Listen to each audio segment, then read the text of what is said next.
happening? Must be. Come on. Hey, come on there. Hurry up. Come on. Hey, come on. Hurry up. Come on. Hey.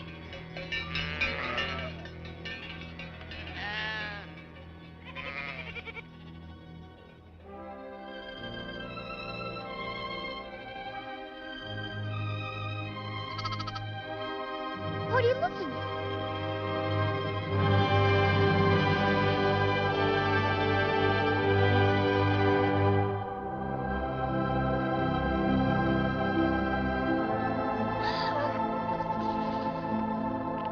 What's the matter? What was it? What did you see? Look.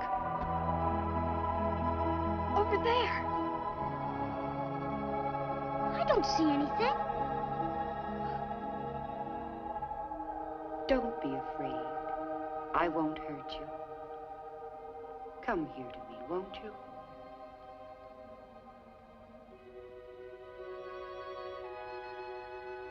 Come closer.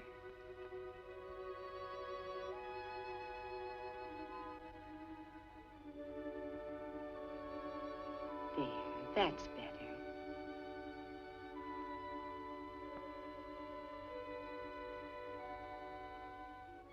You're not frightened now, are you? No.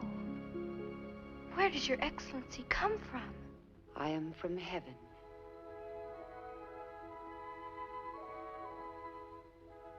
Who are you talking to, Lucia? A lady. I don't see her. Where is she? Here, on the little tree. Don't you hear her? No. Tell him to say the rosary. Then he will see me. She says to say the rosary, Francisco. What is it you want of me? I come to ask you to come here for 6 months in succession, on the 13th day at the same hour. Then I will tell you who I am and what I want. Shall I go to heaven? Yes, you will. And Jacinta? Also, And Francisco? yes, but he will have to say many rosaries. Lucia, I can see her now. I see her plain. Do you wish to offer yourself to God? To endure all the suffering he may please to send you? To help atone for the sins by which he is offended? And to ask for the conversion of sinners? Shall we? Yes, we do. Yes, my lady. Then you will have much to suffer. But the grace of God will be your comfort. My God, I love you in the most blessed sacrament. Say the rosary every day to obtain peace for the world and to end the war.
From Mark Cameron. This is from Mark Cameron. Whilst in space, have you ever looked away from Earth into the black void?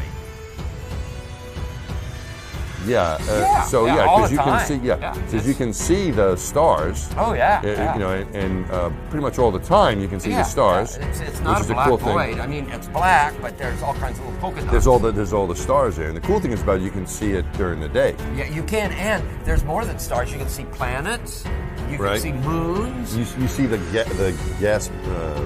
Magellan clouds of the Milky you Way see galaxy. The Magellanic Clouds. Magellanic, see, I just wanted the Magellan there's a clouds. large one I didn't and want a to small one, right? Mr. Armstrong, I do realize that when you were on the moon, you had very little time for gazing upwards. But could you tell us something about what the sky actually looks like from the moon? The sun, the earth, the stars, if any, and so on? The sky is a deep black when viewed from the moon, as it is when viewed from cislunar space, the space between the Earth and the moon.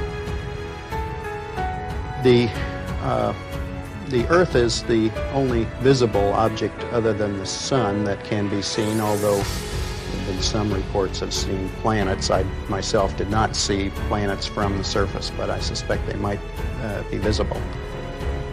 When you looked up at the sky, could you actually see the stars and the solar corona in spite of the glare? We were never able to see stars from the lunar surface or on the daylight side of the moon by eye without looking through the optics. I don't recall during the period of time that we were photographing the solar corona what stars we could see. I don't remember seeing any. Because you can see the stars. Oh yeah. You know, and pretty much all the time you can see the stars. Yeah. It's not a black void. I mean, the sky is a deep black. We were never able to see stars from the lunar surface or on the daylight side of the moon by eye without looking through the optics. Because you can see the stars. The sky is a deep black. We were never able to see stars from the lunar surface.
You've been living in a dream world, Neo.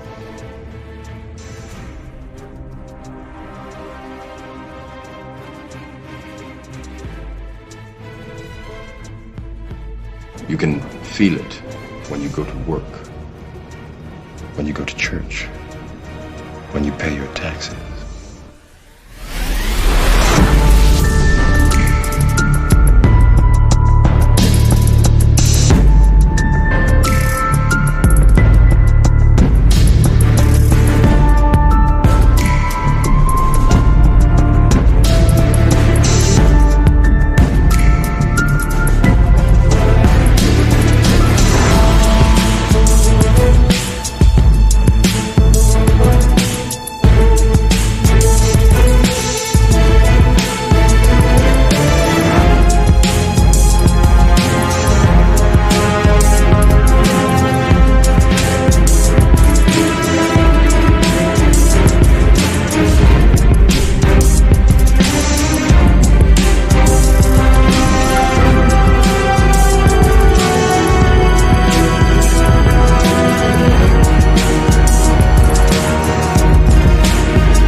Jupiter's retrograde is very shallow, if I can get my star to go on. Jupiter goes like this. It slows up. It doesn't blink like that. And does a very shallow little circle, kind of a little like that. Yeah, it kind of looks like a halo over somebody. So did Jupiter do that at an interesting time? Well, yes, it did. Let's take a look. I'll animate Jupiter and let it drop a tail so you can watch it. Jupiter passed Regulus, changed its mind, stopped and went back for a second close approach. That's 2. Passed Regulus again, changed its mind, and came back for a third close approach. Triple conjunction, much more rare, much more rare. And if you choose to see it, Jupiter has just drawn a halo or a crown over the king planet. Interesting. I can see king there, can't you? I can see king, king, king, right?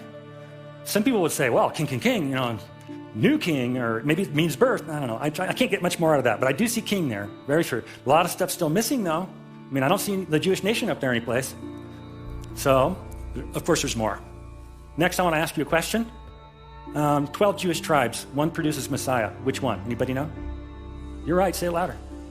It's Judah. That's right. What's the animal symbol for the tribe of Judah? That's correct. Okay, good. Let me take you to the first book of the Bible. Look at Genesis 49 for a prediction of the coming Messiah. We read, "You're a lion's cub, O Judah. You return from the prey, my son. Like a lion, he crouches and lies down. Like a lioness, who dares rouse him? The scepter will not depart from Judah, nor the ruler's staff from between his feet, until he comes to whom the scepter belongs, and the obedience of the nations is his." I need a prop. I'm going to use this for a prop. Y'all know what a scepter is?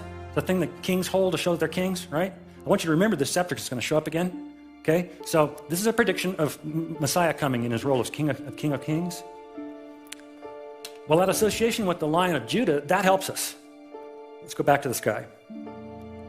If we look at the sky and turn on the constellations, we'll see that Jupiter has been crowning Regulus right here in the constellation Leo the Lion. Well, now I can see an association with the Jewish nation. I can see King, King, King in Leo. Well, that's pretty interesting. That's pretty cool. But there's something even bigger that I got to show you that really spooked me when I saw it. And to do that, I'm going to take you back to the Bible, to the last book of the Bible. We've just been in the first book of the Bible. Now we're in the last book of the Bible, Revelation. And I want to talk a little bit about Revelation first and about its author, because I want to make sure you're all on the same page. It was written by a man named John. He wrote 5 books of the New Testament, including the Gospel. He wrote Revelation when he was an old man. And under dire circumstances. The guy was on the island of Patmos, basically locked up for his Christian beliefs. And he was there, most commentators think, for 6 to 9 months, and basically solitary on a rocky island. And he was old at that point, maybe probably in his 80s, maybe almost, could it even be 90s? And that's when he wrote the book of Revelation. Now all of you who've read it, you know it speaks in a swirling prophetic imagery, and it's a lot of it seems metaphorical. Sometimes it's not chronological. It's a difficult book. It's a difficult book to interpret. But I can't explain most of it. I can, though, explain a little. I'm going to go to Revelation 12 and show you a corner that I think I understand. Let's take a look and see what John describes. He says, "A great and wondrous sign appeared in heaven." What is the sign? Well, I want you to watch this. It's a woman clothed with the sun, with the moon at her feet, and a crown of 12 stars on her head. She was pregnant and cried out in pain as she was about to give birth. Then another sign appeared in heaven, an enormous red dragon with 7 heads and 10 horns and 7 crowns on his heads. If you understand this, please email me, okay? His tail swept a third of the stars out of the sky and flung them to the earth. The dragon stood in front of the woman who was about to give birth so that he might devour her child the moment it was born. She gave birth to a son, a male child, who will rule all the nations with an iron scepter. Hey, here's that scepter again. Who's the child? That's Jesus in his role as King of Kings. We saw the prediction in Genesis, and here in Revelation, he appears again, and he's got that scepter because he's now the King of Kings. So, if the child is Jesus, who's the woman? Yeah, that's pretty easy. Okay. And in metaphorical terms, who's the dragon that waited at the foot of the woman to devour the child? That's Herod. The dragon is Herod. John elsewhere tells us in Revelation that the dragon is Satan, but we know in human terms it was Herod. So we now understand what he's describing is the birth of Jesus, but he sees it in the heavens. I'm going to show you something now that definitely got all the little hairs up on the back of my neck and the back of my arm, and because what follows Jupiter into the sky as we animate the sky is Virgo. the Virgin.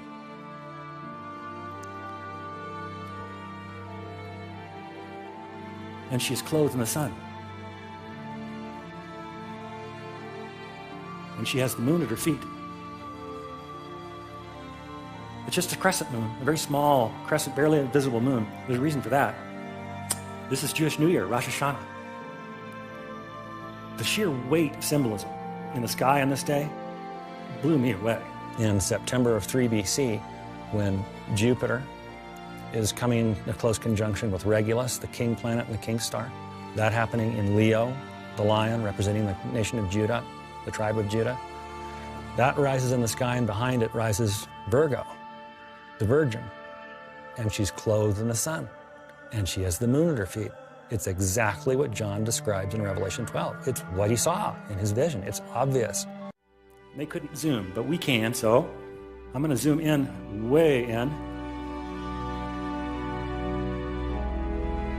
until finally I get those two objects separated.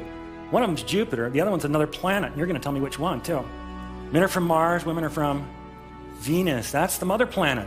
Venus is the mother planet. So we have Jupiter, the king planet, and Venus, the mother planet, coming into very close conjunction. That seems kind of pregnant, doesn't it? In fact, they got even closer than that. Let me wind time forward just a little bit. What I'm trying to show you is that they really stacked like a figure eight. So they didn't block each other's light, they added. What you had then was two stars stacked on top of each other, too close together to separate with the naked eye. And so to an observer, it appeared to be the brightest star anyone alive had ever seen. We know the math, and so I can tell you that no one alive had ever seen a star that bright. That was it. I believe the star of Bethlehem was the brightest star. So we've seen the birth of the king in the sky. We've seen the brightest star. But now we have the issue of it being in the south. Remember when they were traveling from Jerusalem to Bethlehem, the star is said to have been before them, ahead of them. So it would have to be in the southern sky. So let's go back to the sky, see if Jupiter did that. They've now traveled to Jerusalem. It's November. I've given them some time for travel. This is south. Remember, Bethlehem is due south of Jerusalem.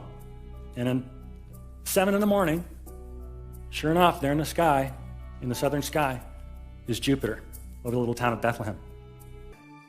In September of 3 BC, Jupiter crowns Regulus in Leo. Up rises Virgo, clothed in the sun, new moon birthed at her feet, Rosh Hashanah, Jewish New Year.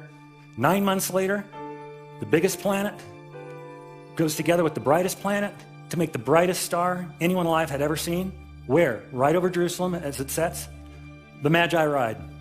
They get there sometime around November. They go to Herod and they say, we've seen the star. Where's the baby king? Herod says, Bethlehem.